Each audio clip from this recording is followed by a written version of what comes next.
힘입어 살다는 주제로 함께 말씀을 나눌까 합니다. 복음이라는 뜻이 뭐예요?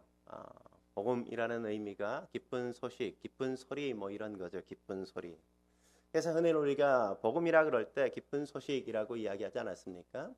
우리가 그래서 성경에도 보면 굿 뉴스 바이블 이런 게 있잖아요. 그죠? 좋은 소식 성경 뭐 이런 것들이 있단 말이죠. 복음이 기쁜 소식이라는 것만으로 복음의 의미를 다 충분하게 설명할 수는 없죠. 사실 성경 전체의 주제가 복음이라고 말해야 되지 않겠습니까? 그러나 성경은 그렇게 쉬운 책만은 아니란 말이죠. 성경을 제대로 공부해 본 분들은 충분히 알겠지만 성경은 그렇게 간단하지만은 않단 말이죠. 그래서 연구되어 온 책 가운데 가장 많은 연구자를 갖고 있고 가장 많은 연구물을 가지고 있는 책이 성경 아니겠습니까? 지금도 그리고 앞으로도 계속 제일 많은 연구의 대상인 책이 바로 성경이 될 겁니다. 도서관에 가보십시오. 성경에 관한 책만큼 많은 책이 있는 것들은 아마 없을 겁니다. 그렇기 때문에 성경은 가장 쉽지만은 않은 책이죠. 근데 그럼에도 불구하고 성경은 거의 대부분의 주제들은 너무나도 쉽기도 한 책이 바로 성경입니다. 그래서 어린 아이들도 다 이해할 수 있는 책이 거의 성경이란 말이죠. 그래서 기독교 학자들이 말하기를 아이가 만 6세쯤 되면 누구도 이 성경 속에 있는 주제들을 다 알 수 있다 이렇게 얘기했습니다. 성경은 어렵기도 하지만 깊이 파보면 굉장히 어렵지만 그러나 성경에 있는 대부분의 주제들은 누구나 다 쉽게 이해할 수 있는 그런 주제들로 이어져 있단 말이죠. 근데 놀라운 사실은 뭡니까? 이런 단순한 복음을 10년, 20년 교회 다닌 성도들이 잘 알지 못한다는 거죠. 성경을 그렇게 많이 읽은 분들도 복음이 뭐냐 이렇게 물으면 복음에 대해서 쉽게 대답할 수 없는 경우가 많단 말이죠. 한번 옆 사람에게 물어볼까요? 복음이 뭡니까? 한번 물어보세요.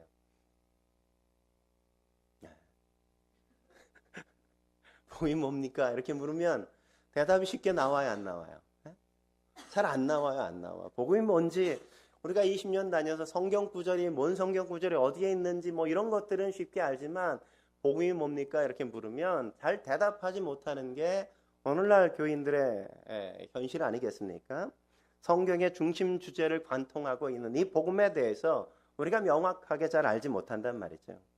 오늘 사실 바울이 비시디아 안디옥까지 가서 회당에서 강론하는 이유가 뭡니까? 지금 그의 몸 상태가 별로 좋지 않아요. 그의 몸도 좋지 않은 상황에서 강론을 요청받고 그가 그런 좋지 않은 상황에서도 그 강론에 응답해서 그가 지금을 강론하고 있는 이유가 어디 있어요? 내가 이 시간에 복음을 전할 수 있기 때문 아니겠습니까? 이 시간이 아니면 또다시 나에게 복음을 전할 수 있는 기회가 나에게 주어지지 않는다는 사실을 알기 때문에 그가 지금 강론을 하고 있는 것 아니겠습니까? 오늘 본문은 복음의 진수를 우리에게 보여주고 있단 말이죠. 복음이 뭘까요? 38절, 39절은 복음에 대해서 이렇게 이야기하죠. 38절, 39절 같이 읽겠습니다. 시작.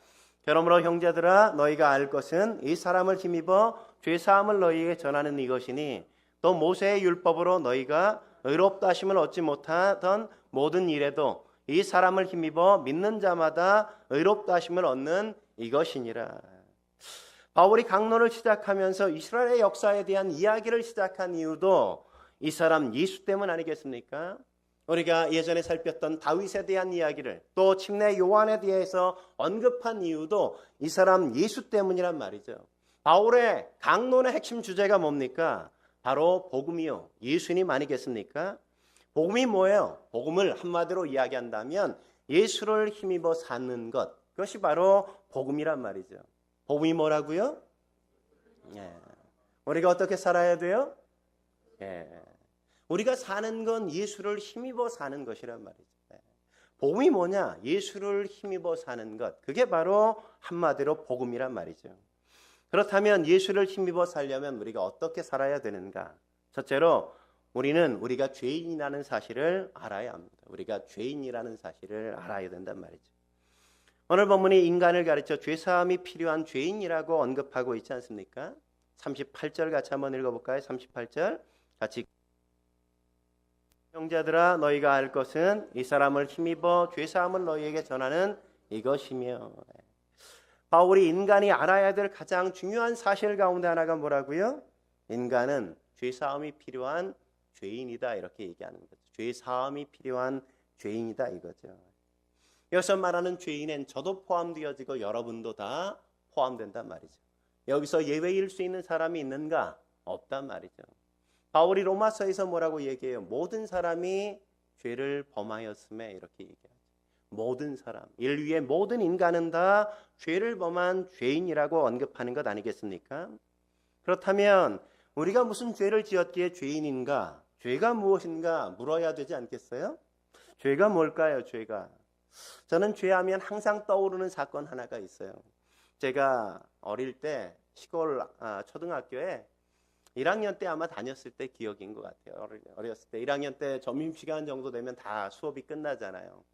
그러면 하굣길에 딱 들어서면 학교 앞에 구멍가게 하나가 있었거든요. 시골에 구멍가게가 학용품을 팔기도 하고 뭐 대부분 불량식품 그 당시에 그런 것들을 그냥 포장되지도 않은 채 그냥 막 파는 것들이 많이 있었습니다. 하굣길에 꼭 들렸던 게 그 구멍가게였어요. 끝나면 아이들과 다 함께 우르르 몰려가가지고 구멍가게에서 이것저것 막 구경하는 재미, 뭐 딱지 같은 거 뭐 이런 것들 막 구경하는데 거기에 그 구멍가게 주인이 할머니 한 분이었거든요. 우리가 막 몰려가서 하루는 막 구경하는데 제가 제 시선을 딱 사로잡는 하나의 과자가 있었어요. 10원에 2개 주는 초코 시럽 같은 게 이렇게 묻혀진 과자였어요. 근데 그 과자를 보는 딱 순간 먹고 싶다는 욕망이 내 마음속에 막 드는 거예요. 먹고 싶어요. 근데 나에게 지금 돈이 없어요. 10원이 없어요. 10원이.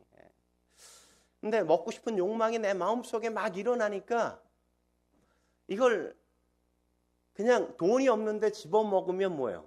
도적질인 거잖아요. 도적질. 근데 이 도적질이라는 이 도덕적인 의식도 살아있는데 그 욕망을 거부할 수 있는 능력도 내 안에 있지 않은 거예요. 거의 본능적으로 아주머니가 할머니가 딴 데 보는 사이에 얼른 과자 하나를 들어서 제 입속에 얼른 넣었어요. 아무도 못 봤어요. 그리고 저는 그냥 고개를 돌리고 밖으로 막 뛰쳐나왔어요. 막 와서 먹는데 이게 긴장하고 막 긴장된 상태에서 막 먹으니까 이게 뭐 과자 맛도 제대로 느끼지 못했어요. 근데 그 순간부터 제 마음속에 하나의 어떤 일들이 시작됐어요. 제 마음속에 넌 도둑놈이야. 이런 말이 내 마음속에 계속 들리는 거예요. 넌 과자 엄청 먹었잖아. 넌 도둑놈이야. 뭘 할 때마다 내 마음속에 늘 그 죄책감이 제 마음속에 항상 있는 거예요. 넌 과자를 훔쳐 먹었어. 넌 도둑이야. 그 마음이 제 마음을 떠나지 않아요. 20대 중반까지도 계속해서 그 마음이 들어서 제가 이걸 좀 떨쳐버려야 되겠다는 생각이 들어서 하루 시간 내가지고 시골을 내려갔어요. 학교 구멍가게를 찾아갔어요. 보니까 이미 뭐 문이 닫혀 있었고 할머니가 계시지 않은 거죠. 제가 잊을 수 없어요. 내가 과자 하나 훔쳐 먹은 것에 대한 그 죄책감. 나는 죄인이라는 의식. 죄란 이런 도덕적이고 윤리적인 걸까요? 거짓말하고 폭력을 일삼는 그런 도덕적이고 윤리적인 것만을 말하는 걸까요? 물론 그것도 죄라고 우리가 이야기하죠. 그런데 성경이 말하는 죄는 그 이상을 가르친단 말이죠. 죄가 뭔지를 알려면 인간이 누구인가를 우리가 먼저 알 필요가 있습니다. 인간이 어떤 존재인가? 창세기 1장 27절에 이렇게 말하는 걸 우리가 만나죠. 27절 말씀 같이 함께 읽겠습니다. 시작. 하나님이 자기의 형상 곧 하나님의 형상대로 사람을 창조하시되 남자와 여자를 창조하시고. 하나님의 인간을 창조하실 때 어떻게 만드셨다고요? 하나님의 형상대로 창조되었다. 이 창세기는 누가 기록했습니까? 모세가 기록했죠. 그죠? 모세가 살던 시대는 애굽의 시대였단 말이죠. 이집트 시대. 이집트 시대 때 형상 같은 걸 만들려면 어떤 형상을 만들었어요? 대부분 신이든가 아니면 신과 같이 여겨졌던 황제의 신상 같은 것들, 황제의 형상을 따라서 동상 같은 것들을 만들지 않습니까? 그걸 만드는 이유가 어디 있어요? 왕이 이런 분이다. 신은 이런 존재다. 그것을 바라보면서 신이 이런 존재라는 걸 보여주면서 사람들이 그것을 바라보고 경배하고 그것을 예배하기 위해서 그 형상들을 만들었단 말이죠. 그러니까 여기서 하나님이 모세가 이 성경을 기록하면서 인간을 창조할 때 하나님의 형상대로 만들었다는 건 뭘 전제로 하고 있는 거예요? 그 이집트의 그 시절 동상을 만들 때 그 느낌을 가지고 이 사실을 기록하고 있단 말이죠. 그러니까 인간을 만든 이유가 뭐라고요? 하나님이 어떤 존재인지를 보여주기 위해서 하나님이 하나님처럼 인간을 창조하셨단 말이죠. 그러니까 사람들이 또 모든 피조물들이 인간을 바라보면서 뭘 느낄 수 있게 만든 거예요. 아, 하나님이 이런 존재이시구나. 이런 분이시구나. 하나님이 어떤 인격적인 존재인지, 하나님이 어떻게 거룩한 분이신지 그런 것들을 인간을 바라보면서 하나님을 바라보고 하나님을 경배하고 하나님을 예배할 수 있도록 만들기 위해 하나님의 형상대로 인간을 창조하셨단 말이죠. 하나님이 어떤 분이세요? 거룩한 분이시죠. 의로우신 분이시죠. 하나님은 사랑이 많으신 분이시죠. 하나님은 잘못에 대해서 오래 참으시는 분이 아닙니까? 인내가 많으시고 인애가 풍성하신 분이 하나님이란 말이죠. 우리가 어떻게 창조되었다고요? 그런 하나님의 성품을 투영해서 세상 사람들에게 모든 피조물들에게 보여주도록 창조되어진 존재가 저와 여러분이란 말이죠. 옆 사람 한번 보세요.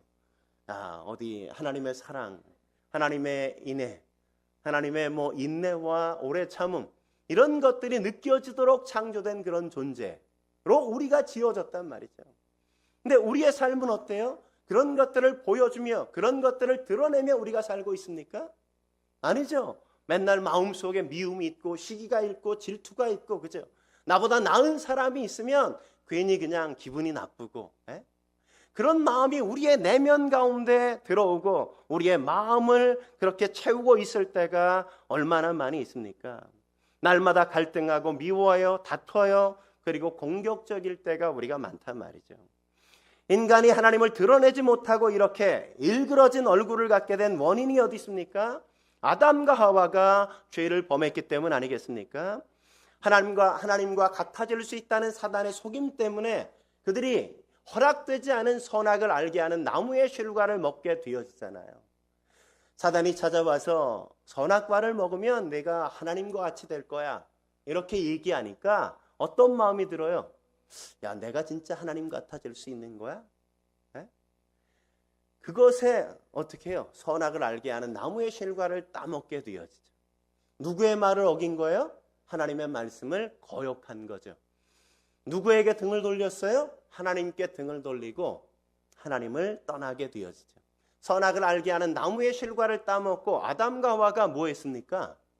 아담과 하와가 예전처럼 하나님을 대했어요? 아니죠. 하나님이 어떻게 해요? 아담아 아담아 어딨냐? 하와야 하와야 어딨냐? 죄를 지으니까 사람이 어떻게 해요? 도망가잖아요. 그죠? 숨잖아요. 피하잖아요. 우리 아이들이 죄 지면 뭐해요? 엄마 아빠에게 잘못하면 뭐해요? 피하죠. 도망가죠. 은근슬쩍 눈을 마주치는 거 싫어한단 말이에요. 어제도 제가 집에 들어가서 밤에 한 9시쯤 재영이랑 막 노는데 재영이가 장난감을 가지고 막 휘둘렀는데 제 얼굴을 팍 친 거예요. 제가 재영이 네가 나 때린 거야? 막 이래. 그랬더니 그게 아니라요. 재영이가 할아버지 쳐서 할아버지 죽었어. 그리고 팍 드러눠서 있으니까 애가 슬슬 눈치를 보고 살피는 거예요, 분위기. 그러더니 지방으로 쓱 들어가더니 안 나와요. 내가 잘못한 걸 알면 어때요? 죄를 지으면 죄진 대상을 피하게 되어 있단 말이죠. 죄가 뭐예요? 죄가 하나님 앞에 하나님과의 관계를 깨지니까 하나님을 피하게 되어지는 것, 그게 바로 죄란 말이죠. 하나님으로부터 멀어져요. 하나님을 떠나요. 하나님과 가까이 교제하도록 지어졌는데도 불구하고 하나님께 등을 돌리고 하나님께서 돌아서 독립적인 존재로 자기 혼자 살기로 다짐하는 게 죄라고 성경은 말한단 말이죠. 그러므로 근원적인 인간의 죄가 뭐예요? 하나님과 상관없이 사는 것, 그게 바로 죄란 말이죠. 그래서 우리가 탕자의 비유를 보면 둘째 아들이 인생의 비극을 어떻게 경험하기 시작해요? 그가 아버지 곁을 떠나가면서 그의 인생의 비극은 시작되는 걸 우리가 보잖아요. 그러니까 아버지 곁을 떠나지 않았으면 그가 허랑방탕한 인생을 살지 않았어요. 근데 아버지 곁을 떠나가면서 그는 허랑방탕한 인생을 살기 시작하고 모든 것들을 다 낭비하고 허비하고 그는 홀로 나중에 아버지께로 돌아오는 것 아니겠습니까? 죄란 뭐예요? 아버지를 떠나는 것, 하나님을 떠나는 게 죄란 말이죠. 이 사실을 이사야서 53장 6절에 뭐라고 이야기합니까? 같이 한번 읽어보죠. 6절 말씀 시작. 우리는 다 양 같아서 그릇 행하여 각기 제 길로 갔거늘 여호와께서는 우리 모두의 죄악을 그에게 담당시키셨도다. 우리는 다 양 같아서 그릇 행하여 뭐 했어요? 각기 제 길로 갔단 말이죠. 제 길로 가는 것. 하나님께로 가지 않고 하나님 앞에 나아가지 않고 하나님을 피해서 내 마음대로 살아가는 것. 하나님과 상관없이 사는 것. 그게 뭐라고요? 죄라고 이야기하는 거예요. 죄라고 이야기하는 거예요. 로마서 3장 23절에도 그래서 뭐라고 얘기하는 겁니까? 같이 한번 읽어보죠. 시작. 모든 사람이 죄를 범하였음에 하나님의 영광에 이르지 못하더니. 죄를 지으니까 뭐예요? 하나님 앞에 나아갈 수가 없어. 나아갈 수가 없어. 하나님을 슬슬 피하고 하나님을 바라보지 못하고 하나님 앞에 나아가지 못하는 삶. 그게 뭐예요? 죄란 말이에요. 죄란 말이에요. 우리가 하나님과 더불어 살도록 지어졌는데 하나님과 상관없이 살아가는 삶의 모든 결정과 모든 행동들이 다 뭐예요? 여기서부터 시작되었다. 죄로부터. 한 걸음 더 나가서 우리가 예수를 힘입어 살려면 어떻게 해야 됩니까? 두 번째, 우리는 죄의 결과가 무엇인지를 알아야 한단 말이죠. 우리는 죄의 결과가 무엇인지를 알아야 된단 말이죠. 죄의 결과가 뭡니까? 성경은 주저하지 않고 단호하게 죄의 결과를 이렇게 말하죠. 로마서 6장 23절에 보면 죄의 삭은 뭐예요? 사망이다. 이거예요. 죄의 삭은 사망이다. 우리가 하나님을 떠난 그 결과가 뭐라고요? 죽음이란 말이에요. 죽음이라고. 죽음. 사망, 죽음이라고요. 죽음이 인류에 왜 찾아왔어요? 하나님을 떠나면서 인류가 죽게 되어진 것 아니겠습니까? 그래서 그런 말이 있잖아요. 인간의 출생은 죽음을 향한 제1보다 이렇게 얘기하잖아요. 1보. 인간은 살기 위해 태어난 게 아니라 죽기 위해 태어난 것이다 이렇게 얘기하잖아요. 사실 이 구절에 죄의 삭은 사망이다 할 때 삭이라는 말은 헬라어로 옵소니온이라는 단어인데 군사에게 지급되는 봉급을 말하는 거예요. 군사들에게 지급되어지는 봉급, 그것을 삭시라고 이야기한단 말이죠. 군인들이 받는 봉급은 좀 우리가 받는 봉급과 다르지 않습니까? 왜 그래요? 군인은 자신의 생명을 담보로 이 봉급을 받기 때문에 그런 것 아니겠어요? 전쟁이 나면 국가가 전쟁에 나가라 그러면 그냥 나가서 죽어야 되는 존재가 군인이잖아요. 그러니까 그들이 받는 봉급은 뭐예요? 생명수당이란 말이죠. 생명수당. 그와 같이 군인들처럼 인간이 아무리 자기 목숨을 아끼지 않을 정도로 열심히 일하고 최선을 다해 수고한 결과로 얻게 되어지는 인간의 대가가 뭐라고요? 죽음밖에 없다는 거예요. 죽음밖에. 그래서 요한복음 15장에 보면 예수님이 포도나무에 비유해서 5절 말씀에 예수님이 이렇게 말씀하는 걸 우리가 볼 수 있죠. 5절 말씀 같이 보겠습니다. 시작. 나는 포도나무여 너희는 가지라. 그가 내 안에 내가 그 안에 거하면 사람은 열매를 많이 맺나니 나를 떠나서는 너희가 아무것도 할 수 없음이라. 포도나무 가지가 나무에서 잘려지면 그건 살았어요, 죽었어요? 그건 지금은 살아있는 것처럼 보이지만 가지가 잘려지면 그 순간 나무에서 떨어져서 그것은 죽은 거죠. 그러니까 그것처럼 인간이 하나님을 떠나 잘려진 상태에 살면 그것은 살았으나 뭐예요? 죽은 거란 말이죠. 그래서 뭐라고 얘기하는 겁니까? 나를 떠나서는 너희가 아무것도 알 수 없다. 하나님을 떠나선 존재, 하나님과 관계가 단절되어진 존재, 그 결과가 뭐냐? 죽음이란 말이죠. 생명의 근원이신 하나님과 단절은 죽음 외에는 우리에게 가져다 줄 게 아무것도 없다고 이야기하는 겁니다. 그래서 아담과 하와의 범죄 후에 인간의 죽음을 맛보게 되어진 것 아니겠습니까? 죄에 대한 형벌은 육체적인 죽음을 맞게 되어진 거죠. 그러나 이 육체적인 죽음은 은혜의 형벌에 해당된단 말이죠. 사람은 육체적인 죽음이 끝이라고 생각하지만 그러나 육체적인 죽음이 끝은 아니라는 걸 성경이 이야기하지 않습니까? 육체적인 죽음 위에 심판이 있고 심판 이후에 둘째 사망이 있다고 성경은 그렇게 말한단 말이죠. 계시록 21장 8절 말씀 같이 보도록 하죠. 계시록 21장 8절 말씀 같이 읽겠습니다. 시작.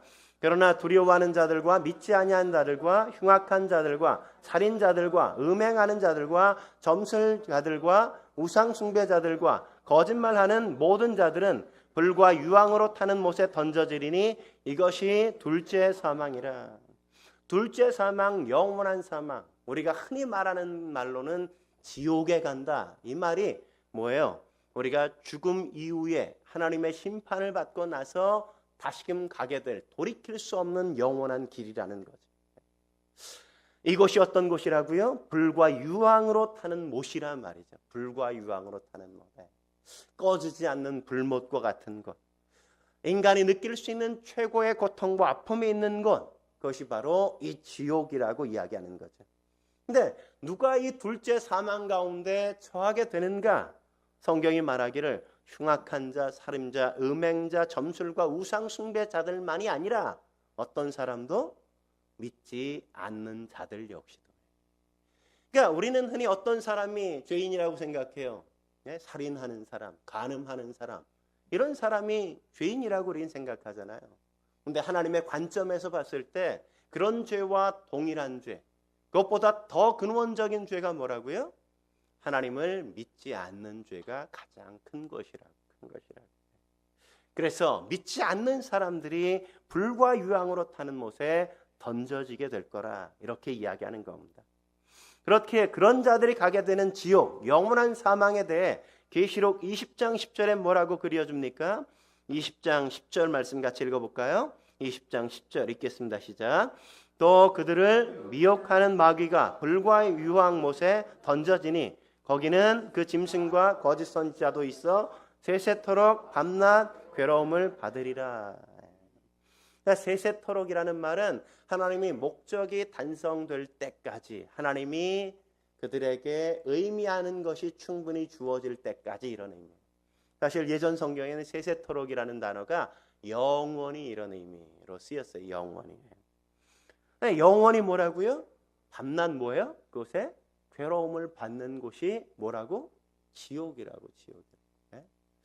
지옥, 영원한 사망. 둘째 사망이 바로 그것을 의미한단 말이죠. 그래서 인류 역사에 이런 사망 가운데 우리가 처할 것을 인간이 본능적으로 아니까 이런 사망의 죄의 결과를 우리가 그냥 넉넉히 당할 수는 없다 이렇게 생각해서 인간이 끊임없이 한 게 뭡니까? 내가 나를 구원하기 위해서 노력하잖아요. 그럼 노력하는 게 뭐예요? 착하게 살면 괜찮지 않을까? 착하게 살면. 우리가 흔히 그러잖아요. 우리 아버지가 늘 하는 말이 그 말이에요. 야, 뭘 예수 믿어 착하게 살면 되지. 착하게 살면 구원받을 줄 안다고요. 근데 착하게 산다고 구원받는 게 아니란 말이죠.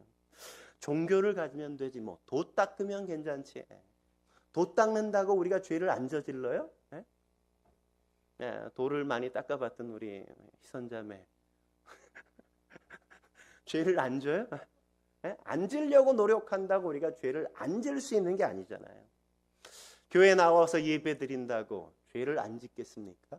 그런다고 구원받아요? 그렇지 않단 말이죠.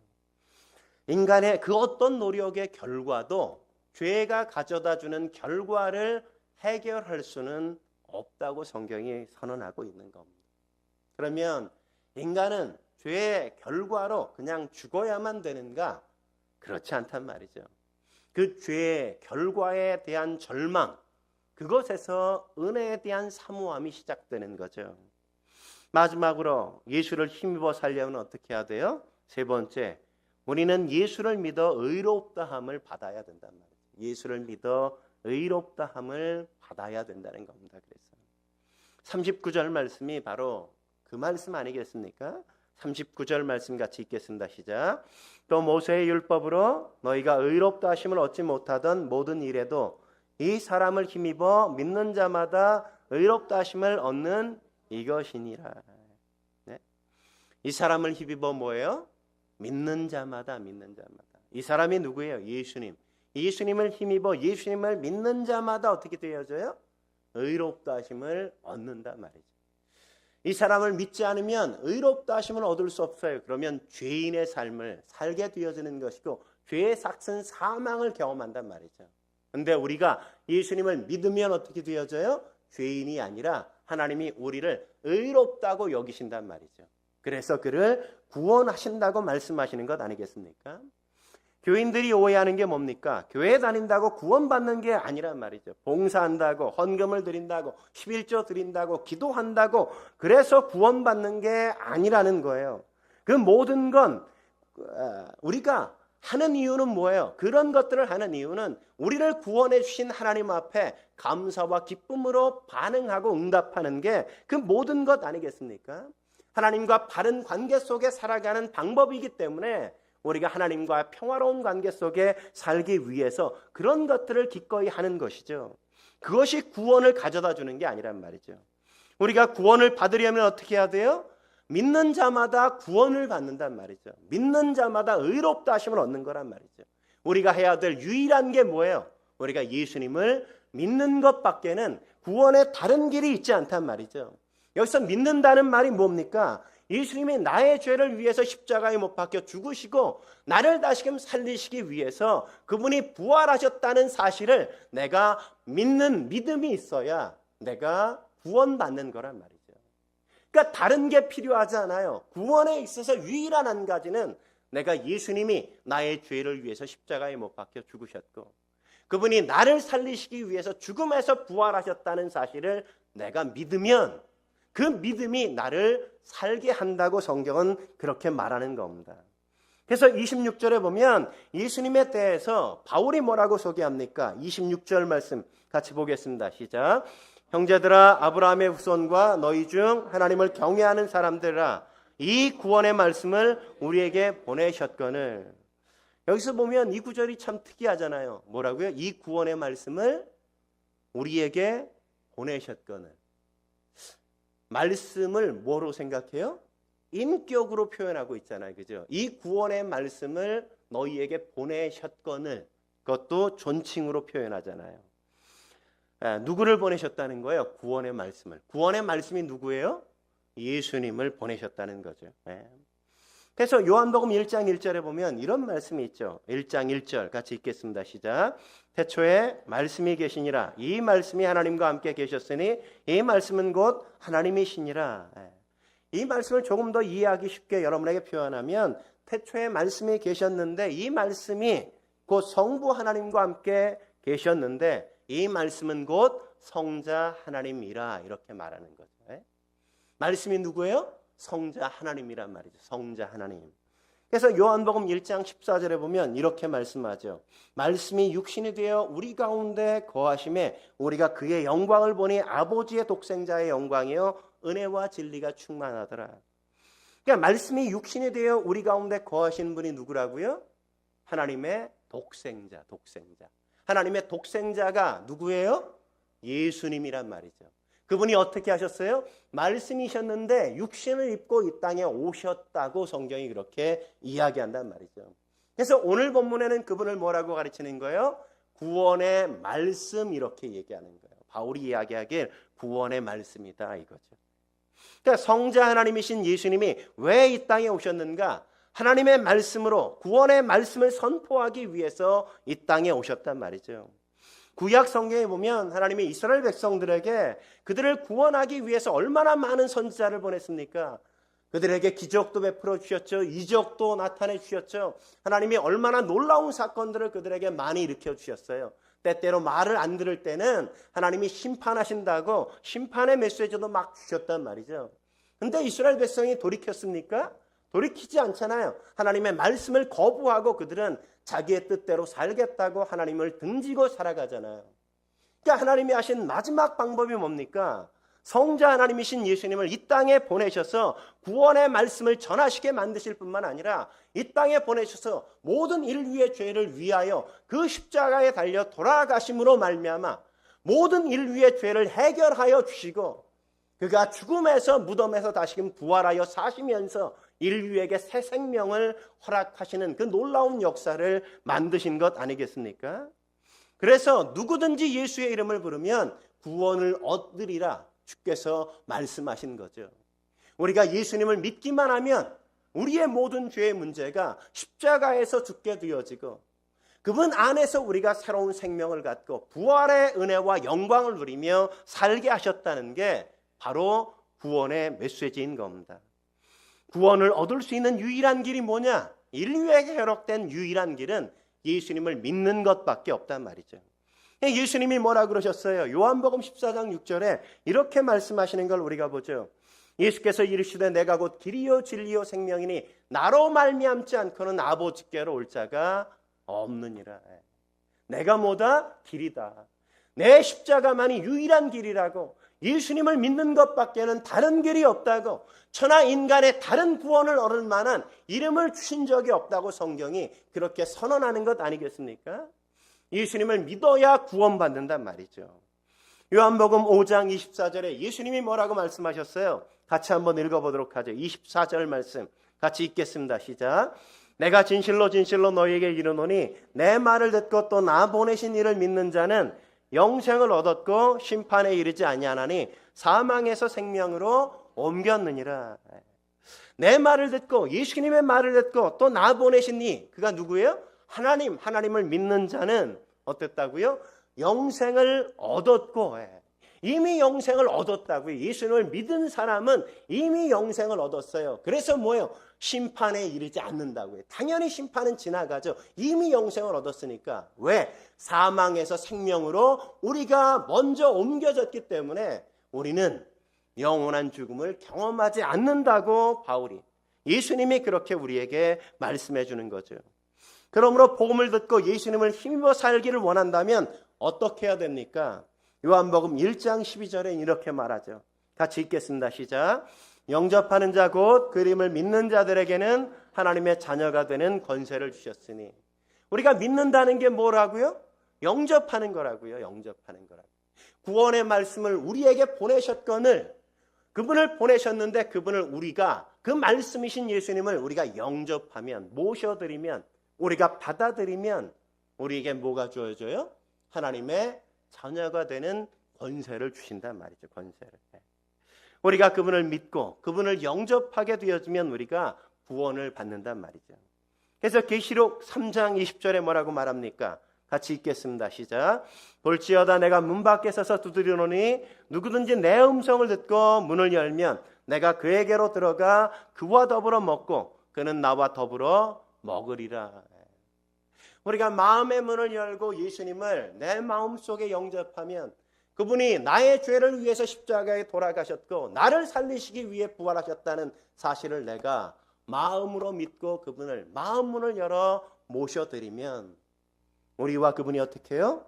내게로 들어와서 그분이 먹고 그분과 더불어 내가 마시면서 그분과 평화로운 관계, 하나님과 더불어 사는 삶을 우리가 살게 되어진단 말이죠. 예수님을 모시고 사는 삶, 그 삶은 거기서부터 시작되어지는 것.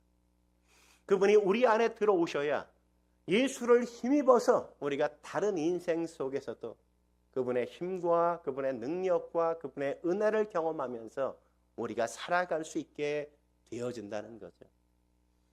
우리 속에 절망이 있을 때마다 새로운 희망을 간직하는 것, 좌절 속에 새로운 소망을 발견할 수 있는 것도 그분이 우리 안에 계실 때만이 가능하다는 거죠. 그분께 떨어지면, 그분께 단절되어지면 우리는 살 수 있는 길이 없는 겁니다. 오늘 바울이 이 복음을 전하기 위해서 그는 그 병든 몸에도 불구하고 그러니까 비시오디아 안디옥까지 가는 그 험준한 산맥을 넘어서 그곳에 도착해서 힘겨운 환경 속에 있음에도 불구하고 그는 이 복음을 전하고 있는 겁니다. 예수를 영접하셨습니까? 정말 예수님을 믿으십니까? 예수님이 나를 위하여 십자가에 못 박혀 달려 돌아가셨다는 사실을, 그리고 그분이 부활하셔서 지금 하나님 우편에 계시다는 사실을 여러분 믿고 계십니까? 그분을 믿지 않으면 우리는 사망밖에 없어요.